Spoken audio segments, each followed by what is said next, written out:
Hey everybody, it's Daniel Kahn, future OMS1 at MSU which is their College of Osteopathic Medicine. And today I'm going to start with part two of my video series. And today I really want to express, why exactly should you become a pre-med?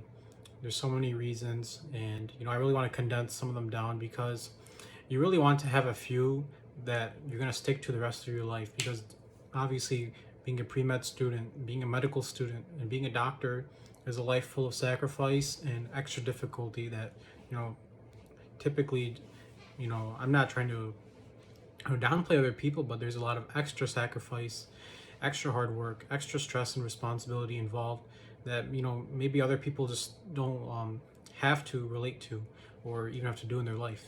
And so, you have to think about some of the reasons why in the world, would you want to go through all this extra effort, extra schooling, extra stress? Like, what is it all for?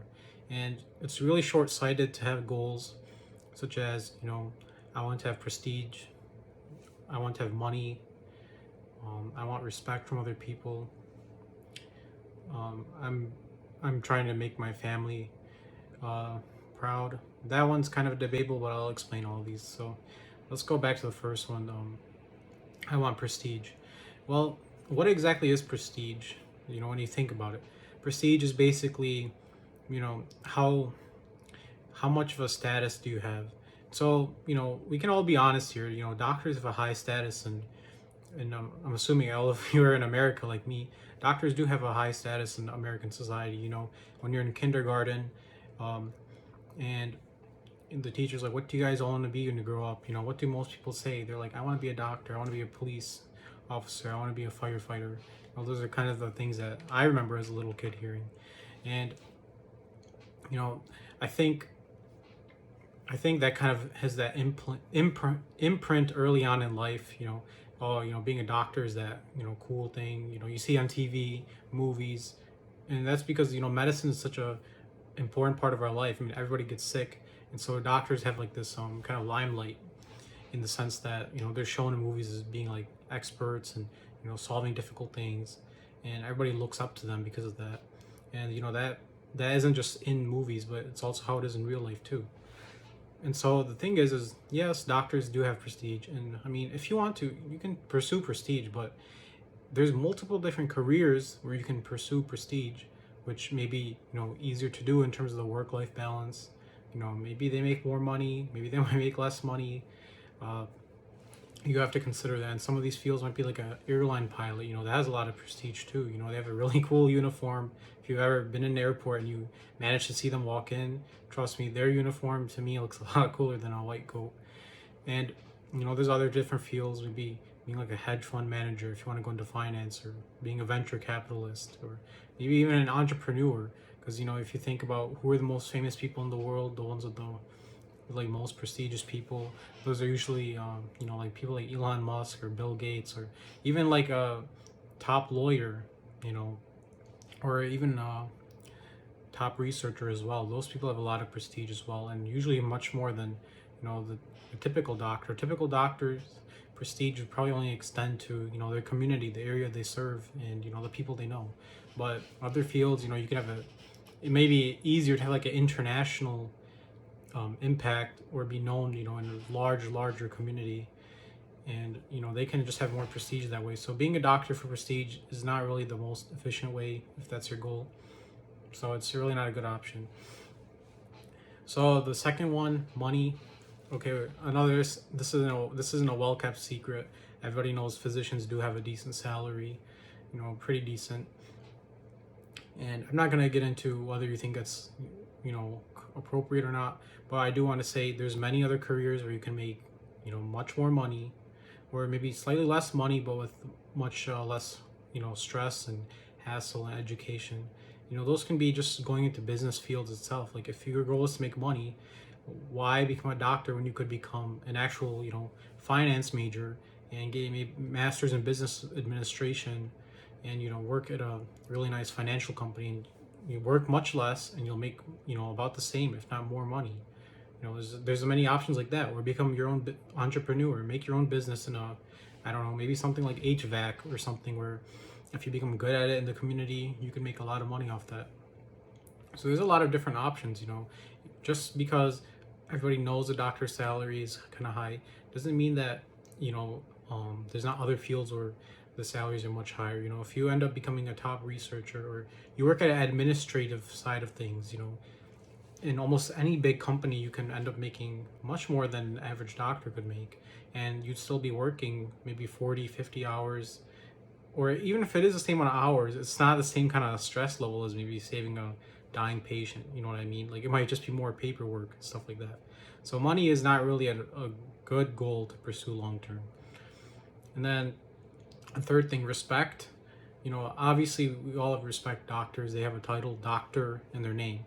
And everybody's kind of like gives up their, I guess, ego kind of when they come into a doctor's office, because they know that the doctor knows more than them. They trust them fully. You know what I mean? You let them examine your body and everything. And so a lot of people think, oh, I'll get respect. But that's another personal thing, is like, if you're a good person, if you're good at knowledgeable at whatever you are, and you really think you're good at whatever trade you end up doing, your job, and you're a good person all around, that's what respect really comes from. If you're a doctor, sure, you can get respect that way, but are you getting respect because of who you are, or is it just because of your job?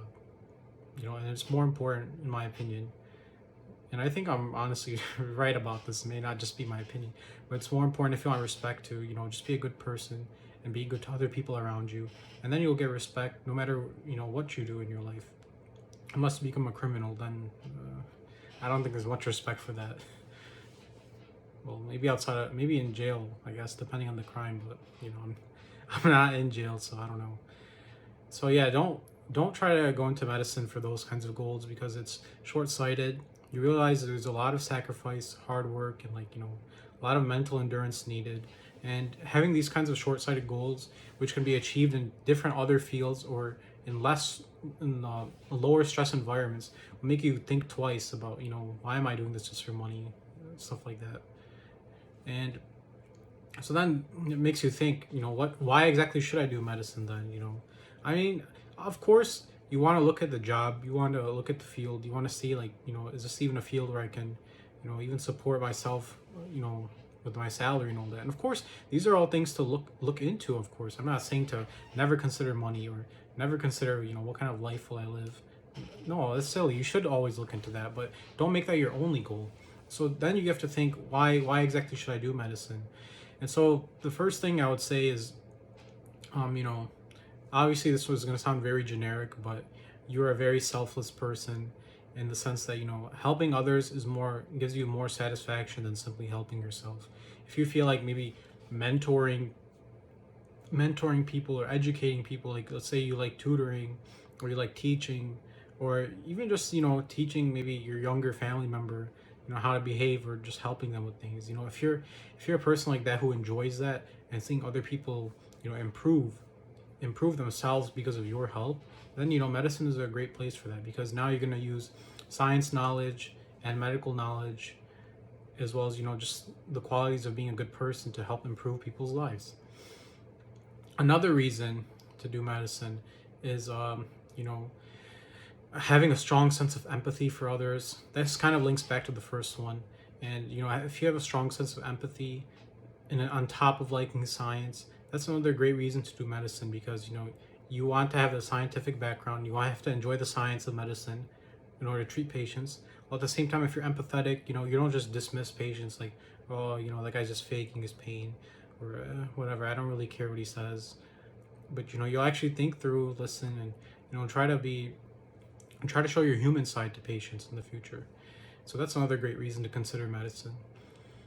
I'd say maybe third, another reason is if you like research itself. A lot of medicine, almost all the medical techniques, everything about medicine is really evidence-based.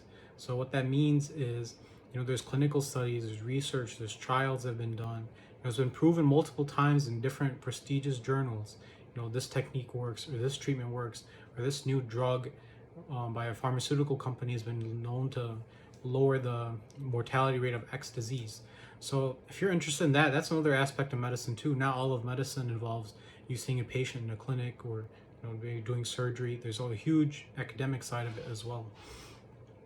And then fourth reason would maybe be, to follow in the footsteps of maybe your parents or your grandparents. Maybe somebody in your family inspired you to be a doctor because you enjoyed, observing what they're doing. You saw how they might have lived their life, and you feel like, this might be a way for me. And honestly, a lot of people might feel guilty about, oh, I'm kind of becoming a doctor because my ex relative is also a doctor, and that kind of like propelled me. I don't really see that as a bad thing to do. I mean, for example, if your dad owned a really good business, why would you not want to inherit it? You know what I mean? Like, continue the legacy. And I see no shame in that as well. But that's not, shouldn't be your only reason. You should have your own reasons as well. But that can also be a solid reason to consider. I know somebody in healthcare. I know another doctor, or any other healthcare professional. So I'd really say those are the biggest things. If you have a sense of empathy, if you feel like helping others is more valuable to you than helping yourself, if you enjoy science, if you enjoy research potentially, or if you just enjoy just talking to patients, if you enjoy just making those relationships and seeing people improve with your help, then going into medicine is the right thing for you. Because as long as you believe in and have that the belief about why you want to be a doctor, the true deep-seated belief, you're going to be able to get through the challenges of becoming a pre-med and getting through medical school, and then hopefully becoming a doctor as well. And all right, guys, so that's all I wanted to tell you today. So look forward to next Friday. I'm going to upload a new video. Make sure you like, comment, subscribe, hit that ring button, and I'm looking forward to talking to you all next week. Bye.